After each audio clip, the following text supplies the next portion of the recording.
कछु आते हैं ना तो वे आएंगे तो भागवत में पूरा व्यवहार करेंगे आके, लेकिन जब तक बैठेंगे तब तक उनको मुंह बंद ना रहेगा। सुनवे को तो हम ही आवेंगे लेकिन सुनाएंगे अपनी। वो अकेले ना बैठेंगे, दो चार और इकट्ठे कर ली, तेरी के समझा ना आए, रुपया बर्बाद होएगा। उन्हें बोलना ही है, और खुद ने चाहे कबू रामायण घोल के न देखी हो, उन्हें बोलना जरूरी है।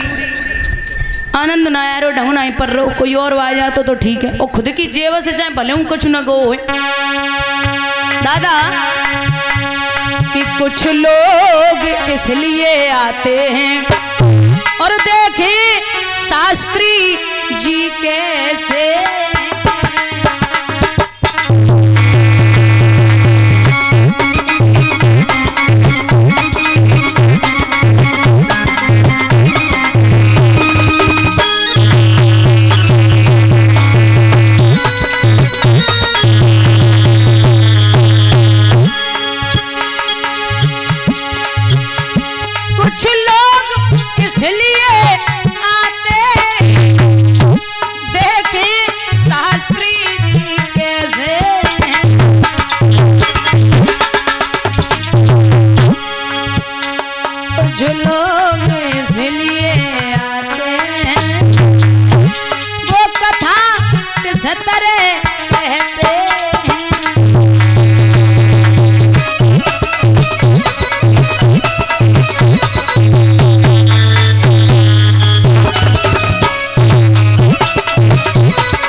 कछु कथा सुनने के बदले में चप्पल जूता ले जाते हैं।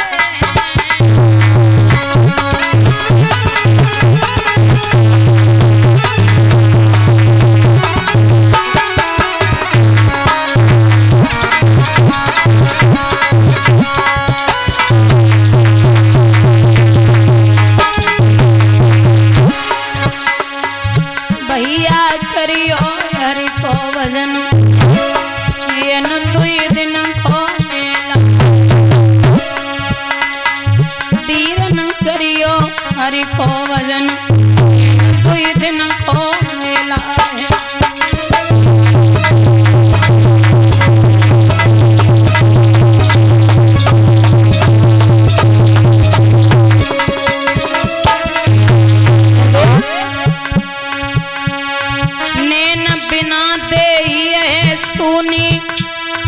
किला जान पे तोप न खाए, बालू के मेल रुके कबहू ना, बिना परहेज की नाए दवाई।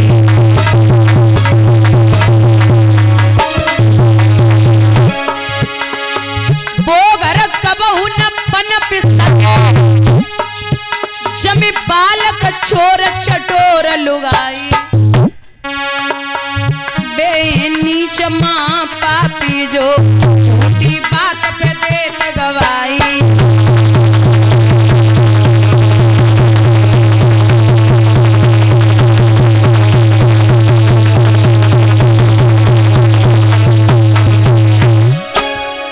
बोली गोविंद भगवान की, सतगुरुदेव भगवान की। महाराज कहते हैं क्या तो बढ़िया श्रद्धालु बैठे, लेकिन भागवत में दो चार तो ऐसे आते ही हैं जिन्हें चैन पत्तू ना बिना बोले बैठेंगे तो थराई गिलाएं, और गलती होने की होती ना है। वैसे महाराज गलती होने की होती ना है। गांव में हाथी आते हाथी मगर पीछे 10-20 कुत्ता भौंकता ही है, और वह हमारी तुम्हारी गलत फहमी है कि वो कुत्ता हाथी पे भौंके रहे। नहीं, फिर कुत्ता जो होते हैं ना, हाथी को हम और आप जैसे लोग गणेश जी समझे तो हाथी को पूजन करते हैं, माला डालेंगे, पूजन करेंगे। लेकिन कुत्ता ये सोचते हैं कि जो एक दिन के लिए कहा हुआ जगह तो पूजा चल रही हो, हम 24 घंटा गांव में चिल्ला रहे हो, हमें कोई एक रोटी डालने वालों ना है। तो दिक्कत उनकी जय है, आदत होती है लोगों की, फर्क नहीं पड़ता। तकलीफ हो तो अपने काम से काम रखिए। अब तुम कहोगे मरी जाओ ना, कथा तो बहुत बड़ी बात है। तुम किसी के लिए मर भी जाओगे ना तो पता सामने वालों बोलेगो भैया मर तो गो लेकिन ढंग से ना मरो, मरा तो है लेकिन हमारे मन से ना मरो। तो फिर ये दुनिया है जो तुम्हारे मुंह पे रोज बोलेंगे ना, जो तुम्हें चाहत की बात करते हैं कि मैं तुम्हें बहुत चाहता हूँ, वही तुम्हारी 13वीं पे गरम गरम पूड़ी मांगते हैं। तो 4 लोगों की बातों में आने की जरूरत नहीं है। आज दिन तक लोग कहते हैं कि ऐसा काम मत करना, वैसा काम मत करना, 4 लोग क्या कहेंगे, हमें जिंदगी भई जा रही है, हमें 4 ही लोग ना मिले हुए कौन से हैं, और वे 4 लोग वे ही हैं जो गरम गरम पूड़ी मांगते मरवे के बाद। याद रखना। बोलिए सतगुरुदेव भगवान की। भैया श्री सूत जी वर्णन करते शौनकादिक ऋषियों, यहाँ जब कर्ण मारा गया तो एक दिन की बात है, द्रोणाचार्य पुत्र सुथामा जो ब्राह्मण है वो एक दिन दुर्योधन से बोला कि हे दुर्योधन जी, आपसे निवेदन है कि अभी तक कोई नहीं मार पाया पांडवों को, मैं आपसे कहता हूं कि मैं कल नहीं आज रात्रि में ही 5 पांडवों को मार के लाऊंगा। ठीक है जाओ। दुर्योधन ने एक बात तो कही है कि वे पांडव कोई गाजर मूली ना जो तुम काट के ले आवो, उन पे भगवान कहाँ थे।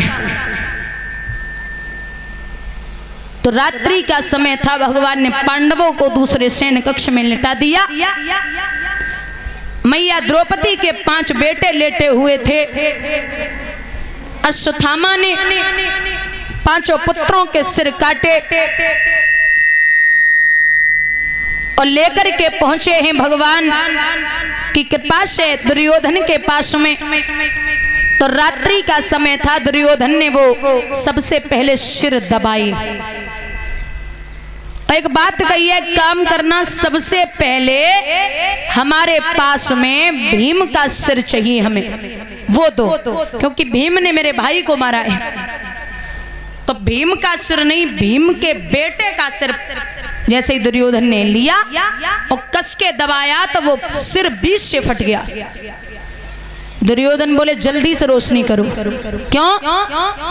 अरे उस भीम का सिर इतना कोमल कहाँ हो सकता है जो हमारे दबाने से फट जाए, ये किसी और का सिर है। जैसे ही उजाला हुआ तो 5 पांडवों के सिर नहीं महाराज, सामने बच्चों के सिर पड़े। दुर्योधन खोपड़ी पकड़ के बैठ गया। ओरे ओरे अश्वत्थामा, तेने तो गजब कर दियो, तूने तो वंश को ही मिटा दिया। मेरा बेटा लक्ष्मण पहले ही महाभारत में मारा गया, अब कोई इस कुल में पानी देने वाला नहीं है।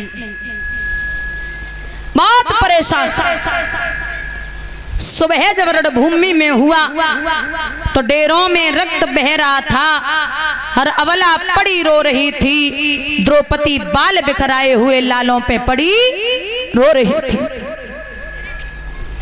भगवान आए तो मोहन के आते ही बोली, आओ मोहन बेबाकी है, अथवा इस खेल तुम्हारे में अब और खेल भी बाकी है। 5 बच्चों के सिरों को कटा हुआ देखा तो भगवान ने कहा, हे बहना, मैं सौगंध खाता हूं कि अश्वत्थामा को तेरी आंखों के सामने न मारा तो हमसे भी कन्हैया कौन कहे। भगवान चले अश्वत्थामा को पकड़ने के लिए, तो अश्वत्थामा ने एक ब्रह्म बाण छोड़ा। जो बाण छोड़ो, अर्जुन ने बड़ी मुश्किल से वो बाण काटा। युद्ध करते रहे। भगवान ने जैसे तैसे अश्वत्थामा को बंदी बनाया और मैया द्रौपदी के सामने लेकर के पहुंचे। बोले, ये ले बहना, तेरा दुश्मन तेरे सामने है। आजकल की माँ होती ना तो सीधी बोल देती कि हमारे 5 बेटे मरे हैं, इसे सजा दे दो। लेकिन वो द्रौपदी इतनी समझदार है, कन्हैया से बोली है कि हे वीरन, आप एक काम करो, क्या ये जाति का ब्राह्मण है, द्रोणाचार्य का इकलौता बेटा है, इसकी माँ है गौतमी, मेरे 5 गए तो हमें पता है कि बच्चे के मरने की तकलीफ क्या होती है, और जिसका एक बेटा मर जाए तो समझ लो कि वो माँ कैसे जीवित रहेगी, छोड़ दो। और दूसरी बात यह है कि ये जाति का ब्राह्मण है, अगर इस पे आपने हाथ उठा दिया तो आप यदुवंशी हैं, आपको ब्रह्म हत्या लग जाएगी। छोड़ दूं? बोले हाँ छोड़ दो। जब ये कहा कि छोड़ दो तो महाराज धर्मराज से पूछा कि क्या करना है। धर्मराज बोले कि जो धर्म ग्रंथ कहते हो वो करो। भीम से कहा आप बताइए, तो भीम बोले अगर तुमने छोड़ दिया तो मैं मार दूंगा। अर्जुन से कहा, अर्जुन बोले मार दो। नकुल सहदेव ने भी कहा मार दो। भगवान बोले हमसे तो कोई पूछ ही नहीं रहा, मैं क्या करूं।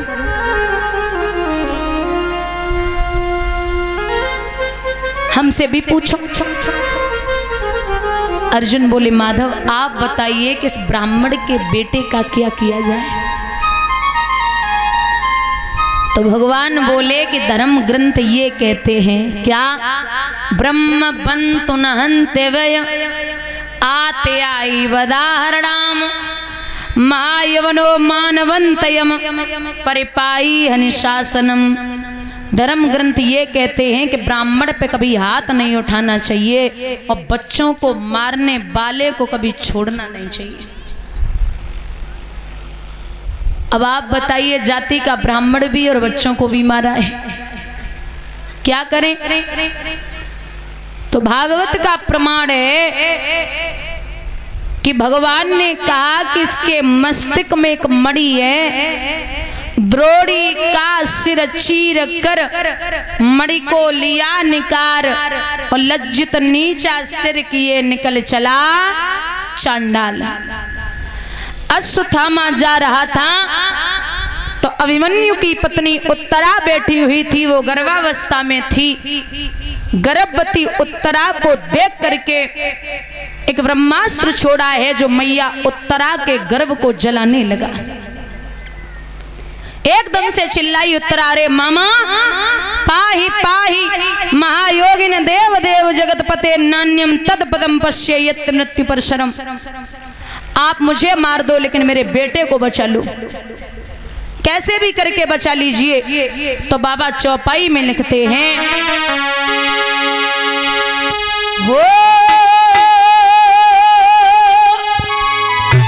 क्या बात है, जापे कृपा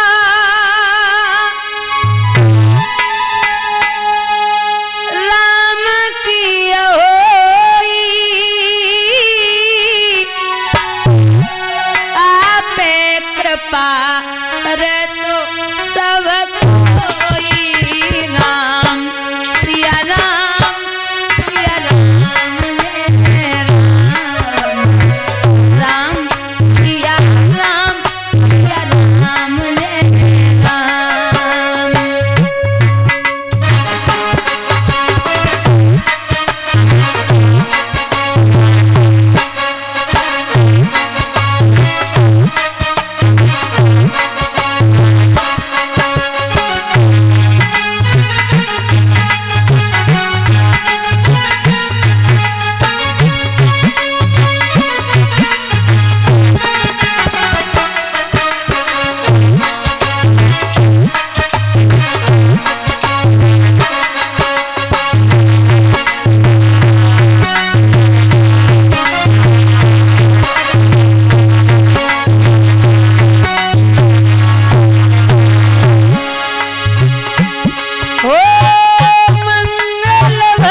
महाराज भगवान ने उसमें दोबारा प्राण डाले।